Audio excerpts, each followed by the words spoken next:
জয় গোসাই।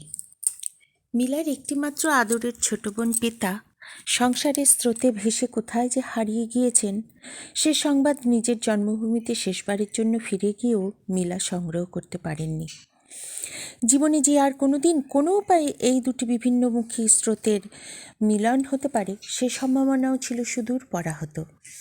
কিন্তু নিয়তির বিধান ছিল অন্যরকম। যে অরণ্যময় অঞ্চলে মিলা তপস্যা করছিলেন সেখানে একমাত্র শিকারীরা ছাড়া শহরের মানুষ আর কেউই বড় একটা আসতো না। এমনি একটি শিকারীর দলের মাধ্যমেই মিলার সংবাদ পেতার কানে গিয়ে পৌঁছালো। ঘটনাটি যেভাবে ঘটল তা এরূপ। সেদিনও মিলা প্রতিদিনের মতো ধ্যানের আসনে উপবিষ্ট ছিলেন। নির্বাক নিষ্কম্প শিখাটির মতো তাঁর চিত্ত অন্তরের দীপাধারে কেন্দ্রীভূত হয়ে এসেছে। এমন সময় কে যেন তাঁর দেহে প্রচণ্ড এক খোঁচা দিল। চোখ মেলে দেখলেন সামনে কয়েকজন শিকারী। এক ব্যক্তি আর একজনকে সম্বোধন করে বলল, দেখলি তো, এটা মানুষই, ভূত নয়।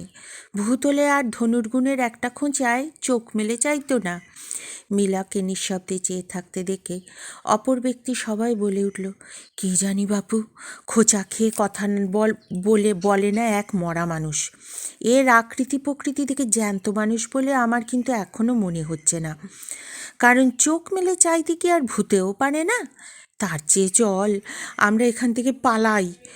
বাদ প্রতিবাদ শুনে মিলা হেসে বললেন, আমাকে দেখে অনেকেই তাই ভাবে বটে, কিন্তু তোমাদের ভয়ের কোনো হেতু নেই, কারণ আমি রক্ত মাংসের মানুষই বটে। মিলার মুখে হাসি দেখে প্রথম ব্যক্তি বলল, তোমার মুখ আমার চেনা চেনা বোধ হচ্ছে। অনেক দিন আগে, প্রায় বছর 3 আগে তোমাকে তোমার জন্মভূমিতে দেখেছিলাম। তোমার নামই তো মিলা? মিলা বললেন, হ্যাঁ, আমিই মিলা। লোকটি বলল, শুনেছিলাম তুমি বিরাট শক্তিধর, তার উপরে লামা হয়েছ। তোমার যে এমন দশা দেখব তা আমি কল্পনাও করিনি। আমি তো জানি ধার্মিক লোকেরা ভালো খায়, ভালো পড়ে। যাক, ভালোই হলো, অনেক দিনের চেনা লোকের সঙ্গে সাক্ষাৎ হলো। আমরা তোমার অতিথি, কিছু আহারাদির ব্যবস্থা করো। মিলা হেসে বললেন, আমার খাদ্য তোমাদের রুচবে না, অতএব সে চেষ্টায় লাভ নেই। লোকটি বললে, খুব রুচবে, ক্ষুধার সময় যা জোটে তাই রোচে, তুমি যা খাও তাই আমি খাবো। মিলা বললেন, বেশ, ওই বিছুটি শাক তুলে হাঁড়িটি আগুনে চাপিয়ে দাও। লোকগুলি ব্যবস্থায় লেগে গেল। মিলা খোলা চোখেই নিজের মধ্যে মগ্ন হয়ে রইলেন। কিছুক্ষণ পরে তারা বলল, জল ফুটছে, হাঁড়িতে আর কি দেব? মিলা পূর্ববৎ একভাবে থেকেই বললেন, আরও শাকের ডগা দাও।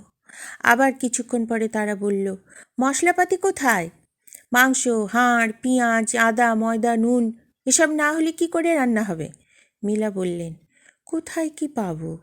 দরকার হলে আরও শাক হতে দিতে পারো, কারণ ওই এক ছাড়া দ্বিতীয় খাদ্যের আয়োজন এখানে নেই। অতিথি বিরক্ত হয়ে বলল, মশলার বদলেও শাক, নুনের বদলেও শাক, এ কখনো মানুষ খেতে পারে?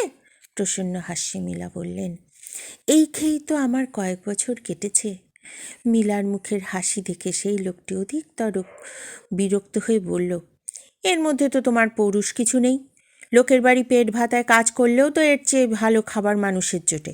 তোমার এই কদর্য জীবনযাত্রা দেখলে করুণাও হয়, ঘৃণাও হয়। তুমি মানুষ্য নামের কলঙ্ক। মিলা উদ্দীপ্ত হয়ে বললেন, ও কথা বলো না, আমার জীবন যদি কলঙ্কের তবে কৌরব কার? আমার মতো সৌভাগ্য আর কজনের ভাগ্যে ঘটেছে? সাক্ষাৎ মার পার কাছে আমি বুদ্ধত্বের দীক্ষা পেয়েছি, এমন সত্যপথের শিক্ষা পেয়েছি যাতে এই জন্মেই হবে আমার নির্বাণ প্রাপ্তি। জাগতিক সুখের মোহকে আমি স্বেচ্ছায় বিসর্জন দিয়ে এই নির্জন তপস্যায় নিযুক্ত আছি। আমি কি পেয়েছি তোমাকে কেমন করে বোঝাবো? মুখের ভাষায় সে অনন্তকে আমি কেমন করে প্রকাশ করব? যেটুকু বঞ্চনা আমি বরণ করে নিয়েছি সে যে কত অকিঞ্চিৎকর, কত তুচ্ছ, সে তুমি কি জানবে? এক মুষ্টি অন্ন, একখণ্ড বস্ত্র, অর্থহীন লোকমান্য বর্জন করে তারই বিনিময়ে আমি দুর্লভ জ্ঞানের পথে চলেছি।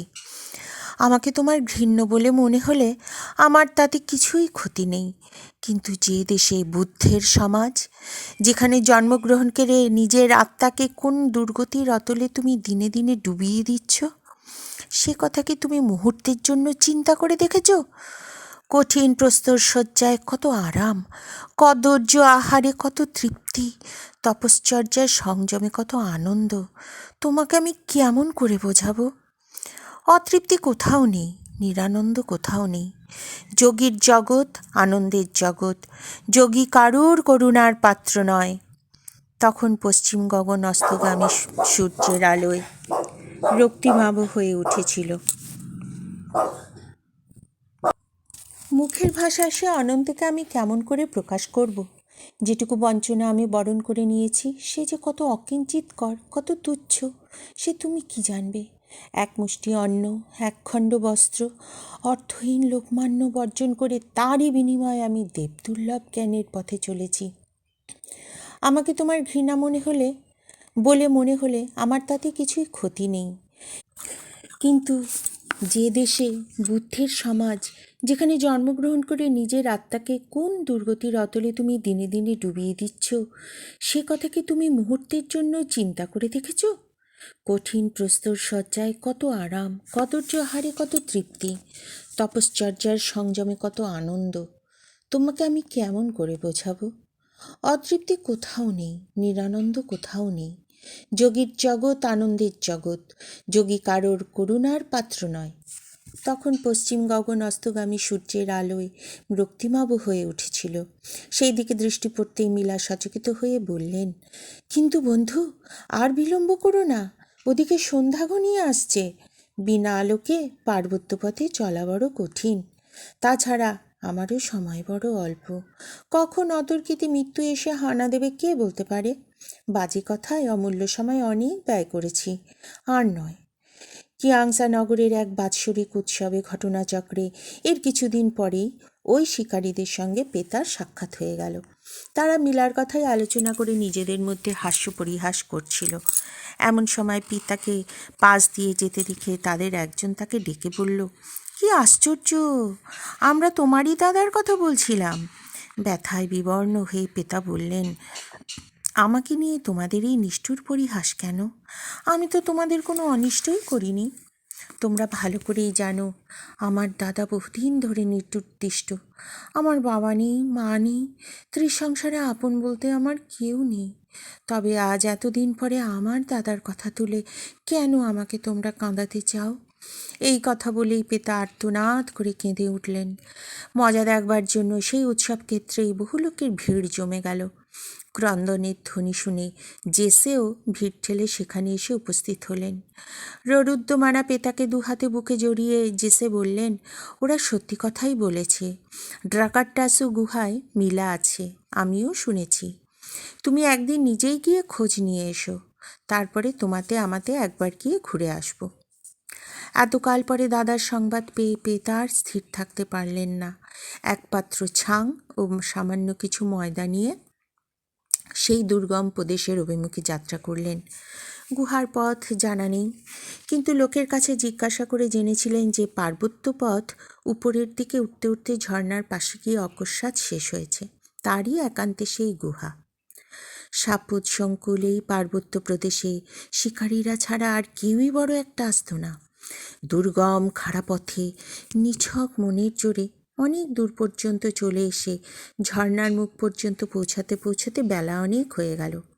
ধারে কাছে লোকালয়ের চিহ্ন পর্যন্ত নেই। মানুষের হাতে গড়া পথের রেখাটুকুও চোখে পড়ে না। উদ্ভ্রান্ত হয়ে এদিক ওদিক চাইতে চাইতে ঝর্ণার ধারে একটি বৃহৎ বৃক্ষমূলে অনিত বৃহৎ একটি গুহার প্রবেশদ্বার তার চোখে পড়ল। কৌতূহলী হয়ে পেতা সেই দিকেই অগ্রসর হলেন এবং কিছু দূর গিয়েই বিস্ময়ে ভয়ে স্তব্ধ হয়ে দাঁড়িয়ে গেলেন। চোখে পড়ল নীলাভ সবুজ রঙের একটি কঙ্কালসার দেহ। মুখের উপরে চোখের বদলে দুটি গভীর গহ্বর, মাথার উপরে এক বোঝা চুলের পাহাড়, ভয় ভয় এক পা এক পা এগিয়ে গিয়ে ভালো করে দেখেও কিছুতেই তিনি ধারণা করতে পারলেন না যে সে দেহে জীবনের কিছুমাত্র লক্ষণ আছে। অপদেবতা ভ্রমে তাড়াতাড়ি পালাতে গিয়ে দেখলেন যে আতঙ্কে পা দুটি একেবারে অসাড় অচল হয়ে গেছে। তাঁর মুখ দিয়ে অস্ফুট আর্তনাদের মতো একটা স্বর নির্গত হলো। সেই জন্যেই হোক বা অন্য যে কোনো কারণেই হোক, উপবিষ্ট কঙ্কাল মূর্তির দুটি চোখ উন্মিলিত হলো দেখে পেতা সাহসে ভর করে জিজ্ঞাসা করলেন, কে তুমি? মানুষ না আর কিছু? ক্ষীণ কণ্ঠে উত্তর পেলেন, আমি মিলা। কণ্ঠস্বরে মিলাকে চিনতে পেরে ভাবাবেগে পেতা আকুল হয়ে কেঁদে উঠলেন এবং পরক্ষণেই ছিন্নমূল তরুর মতো গুহার মুখে অজ্ঞান হয়ে পড়ে গেলেন।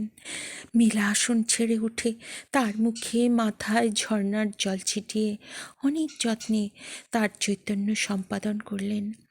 মিলার কোলের উপরে মুখ গুজে পেতা বহুদিনের বহু কথা স্মরণ করে আর্তনাদ করতে লাগলেন। তিনি কাঁদতে কাঁদতে বললেন, এতদিন পরে যে এভাবে তোমার দেখা পাবো তা আমি ভাবতেও পারিনি। মানুষের যে এমন আকৃতি হতে পারে সচক্ষে না দেখলে আমি বিশ্বাস করতেও পারতাম না। আমি যে কত বড় হতভাগিনী এই তার আর এক প্রমাণ। তোমাকে একবার শেষ দেখা দেখবার জন্য অতৃপ্ত আকাঙ্ক্ষা নিয়ে মা মারা গেলেন। তার মৃতদেহ সৎকারের জন্য কেউ আমাদের ছায়া মাড়ালো না। নিরুপায় নিরশ্রয় হয়ে আমি রাতের অন্ধকারে এক বস্ত্রে গৃহত্যাগ করে সেই যে বেরিয়ে এলাম, সেই থেকে দাঁড়ে দাঁড়ে ভিক্ষা করে আমার দিন চলে। পথের কুকুরের মতো পরের অন্নে আমার দিন কাটে।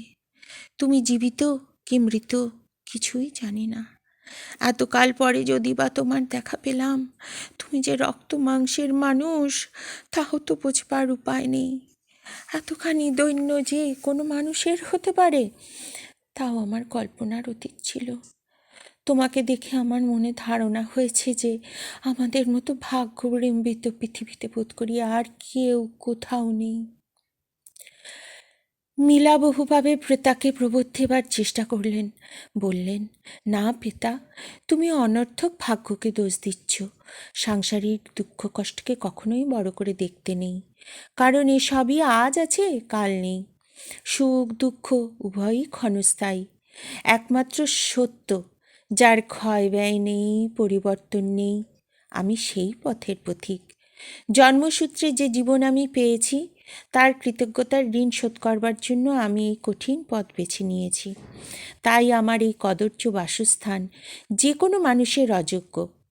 এই দেখো কী খেয়ে জীবন ধারণ করি। এই খাদ্য যে মানুষের উপযুক্ত নয় তা কি আমি জানি না? কঙ্কালের মতো আমার দেহ দেখলে শত্রুরও চোখে জল আসবে। খ্যাপার মতো আমার স্বভাব, নিঃস্ব আমার অবস্থা, অপরিসীম দারিদ্র্যের ছাপ সর্বাঙ্গে। আমাকে দেখে তুমি যে ব্যথা পাবে, হতাশ হবে, তাতে বিস্ময়ের কিছু নেই। কিন্তু বোনটি, তোমার দাদার রাজৈশ্বর্য তুমি দেখনি, যে ঐশ্বর্য আমার অন্তরের বোধিসত্তায়, যে কোন দিগ্বিজয়ীরও সেই সে ঈর্ষার বস্তু। এই শীতল কঠিন প্রস্তরের আসনে আমি যখন সমাধিস্থ হয়ে থাকি, তখন আমার দেহাস্থি থেকে মাংস ত্বক খণ্ড খণ্ড করে বিচ্ছিন্ন করলেও আমার দেহ সে ক্ষতি টের পাবে না। ভিতরে বাহিরে আমার এই দেহ এই নিত্যদিনের একমাত্র ভক্ষ্য বিছুটির মতো সবুজ হয়ে গেছে। আমার সমগ্র অন্তর একটি মাত্র বেদনায় জাগ্রত হয়ে আছে। ভেবে দেখো পেতা, এ জন্মে না হয় পরজন্মে তোমার দাদা বুদ্ধত্বের অধিকারী হতে চলেছে। সামান্য দুঃখে তোমার অভিভূত হবার কোনো কারণ নেই। আমি বলি, তুমিও ধর্মের পথে আমার অনুগামী হও। এখন থেকে ত্যাগের পথে এগিয়ে চলো। পেতা দুঃখের মধ্যেও ম্লান হাসি হাসলেন। বললেন, রক্ষা করো, তোমার এ পথ আমার নয়। আমার আছেই বা কি যে আমি ত্যাগ করব? তোমার কি পথ আমি জানি না, তোমার কি পথ আমি জানি না, বোঝবার সাধ্যও আমার নেই। এই যদি সত্য পথ হয় তবে অন্য ভক্তরা এই পথেই বা চলে না কেন? তোমার মতো এতখানি না পারলেও তারা কি আর আংশিকভাবেও এই পথে চলতে পারতো না? এভাবে সাধনা করে এভাবে সাধনা করে এমন একজনও তো আমার চোখে পড়ল না। পেতা কিছুক্ষণ পরেই চলে গেলেন। কিন্তু পেতার আনিত মানবীয় খাদ্য গ্রহণ করে সেদিন মিলার ধ্যানই জমল না। কয়েকদিন পর্যন্ত এই শারীরিক ও মানসিক অস্বস্তির জের চলল। এরই মধ্যে বেশ কিছু খাদ্য সম্ভার সঙ্গে নিয়ে পেতা ও জেসে উভয়ই একসঙ্গে এসে হাজির হলেন। মিলা তখন নগ্ন দেহে ঝর্ণা থেকে জল আনতে বেরিয়েছেন। দূর থেকে এই দিগম্বর পুরুষকে দেখে দুই বন্ধুই স্বাভাবিক সংকোচে মুখ ফিরিয়ে অনুকম্পায় কেঁদে ফেললেন। দুজনে সমবেতভাবে মিলাকে অনুরোধ জানালেন, আর কিছু না হোক মিলা যেন মানুষের মতো বাঁচবার চেষ্টা করেন, অন্তত মুষ্টিভিক্ষা গ্রহণ করেও যেন নিজের জীবিকা অর্জনের প্রয়াস করেন, কারণ এভাবে উন্মাদের মতো বেঁচে থাকার কোনো অর্থ হয় না। মিলা বললেন, সে কেমন করে হয়? সময় বড়ই অল্প। মাথার উপরে উদ্যত মৃত্যুকে তুচ্ছ করে ভিক্ষায় বেরুবার সময় কোথায়? ক্ষুধায় মরি, শীতে মরি, সেও আমার সইবে, কারণ যে কোনো অবস্থায় সত্যের জন্য মরণে পরিতৃপ্তি আছে। আত্মীয়, বন্ধু, সংসার, অর্থ, আরাম এই সমস্ত বজায় রেখে ভালো খেয়ে ভালো পড়ে যারা ধর্মের ভান করে, আমি তাদের দলে নই। কিসের বিনিময়ে তারা কি পায় তা আমি জানি। সেরকম ধর্মে আমার অভিরুচি নেই। তোমাদের আর আসতেও হবে না। খাদ্য বা বস্ত্রখণ্ডে আমার প্রয়োজনও নেই। খাদ্যের জন্য ভিক্ষা করা আমার কর্ম নয়। তোমাদের উপদেশ আমি গ্রহণ করতে পারলাম না। অশ্রুসিক্ত নয়নে রোষ ভরে পেতা বললেন, তা কেন করবে? বরং আরও বেশি করে শরীরকে নিগ্রহ করবার কোনো পদ্ধতি জানা থাকলে বোধ করি তাতেই তুমি খুশি হতে। আমাদের কথায় তুমি কান দেবে কেন? যাতে তোমার তৃপ্তি হয় তাই তুমি প্রাণ ভরে করো। আরও যতখানি অত্যাচার নিজের উপরে করতে পারো তাই তুমি করো। জয় গোসাই, আজ এটুকু থাক।